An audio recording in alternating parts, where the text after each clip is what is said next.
कुंभ मेला शताब्दियों से अनवरत चली आ रही उस सांस्कृतिक यात्रा का पड़ाव है जिसमें नदियां हैं, कथाएं हैं, मिथक हैं, अनुष्ठान है, संस्कार है, सरोकार है और शामिल हैं हमारी अनगिनत आध्यात्मिक और सामाजिक चेतनाएं, जिनके बलबूते हम अपनी परंपराओं को बखूबी निभाते हुए अपनी बनावट और मंजावट करते आए हैं।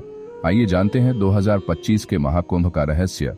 पौराणिक कथा के अनुसार एक बार अमृत पाने की चाह में देवताओं और असुरों के बीच समुद्र मंथन हुआ। इस दौरान कई तरह के रत्नों की उत्पत्ति हुई, जिन्हें सहमति के साथ देवताओं और असुरों ने आपस में बांट लिया। लेकिन जब आखिर में भगवान धन्वंतरी अमृत कलश लेकर बाहर निकले तो अमृत को पाने के लिए देवताओं और असुरों के बीच युद्ध छिड़ गया।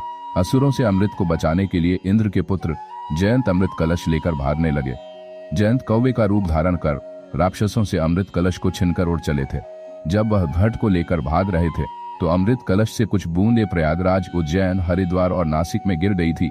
जहां जहां अमृत कलश की बूंदें गिरी वहां वहां कुंभ मेला का आयोजन किया जाता है। जब जयंत कौवे के रूप में अमृत कलश को लेकर जा रहे थे तो उनकी जीभ पर भी अमृत की कुछ बूंदें लग गई थी, जिस वजह से कौवे की आयु लंबी होती है। ऐसा कहा जाता है कि कौवा जब भी मरता है तो दुर्घटना में ही उसकी मृत्यु होती है। साथ ही अमृत की कुछ बूंदें दूर्वा घास पर गिर गई थी, जिस वजह से दूर्वा को पवित्र माना जाता है और सर्वप्रथम पूजनीय देवता गणेश जी को अर्पित किया जाता है। इस साल 13 जनवरी से लगने जा रहा महाकुंभ का मेला कई मायनों में बेहद खास होने वाला है। इस बार 144 साल बाद पूर्ण महाकुंभ लग रहा है।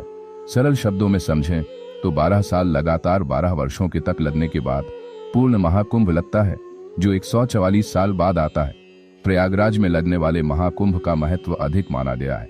दरअसल यहाँ 3 पवित्र नदियों गंगा, यमुना और सरस्वती का संगम है, जिस वजह से यह स्थान अन्य जगहों की तुलना में अधिक महत्वपूर्ण है।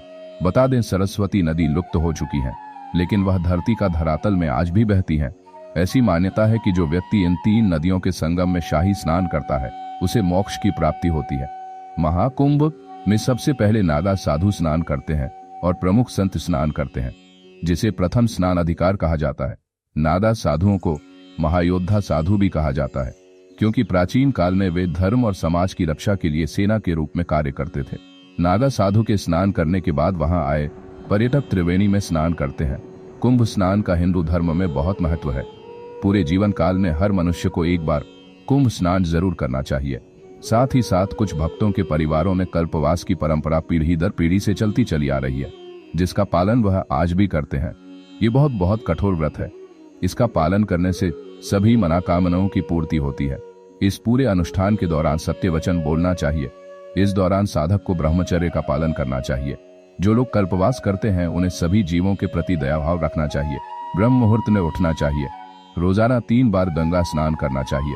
पितरों का पिंडदान, नाम जप, सत्संग, सन्यासियों की सेवा, एक समय का भोजन करना, जमीन पर सोना, उपवास और दान पुण्य आदि जैसे शुभ कार्य करने चाहिए। अगर आपको ये जानकारी अच्छी लगी हो तो सब्सक्राइब करना ना भूलिएगा। ओम श्री भक्ति के YouTube चैनल को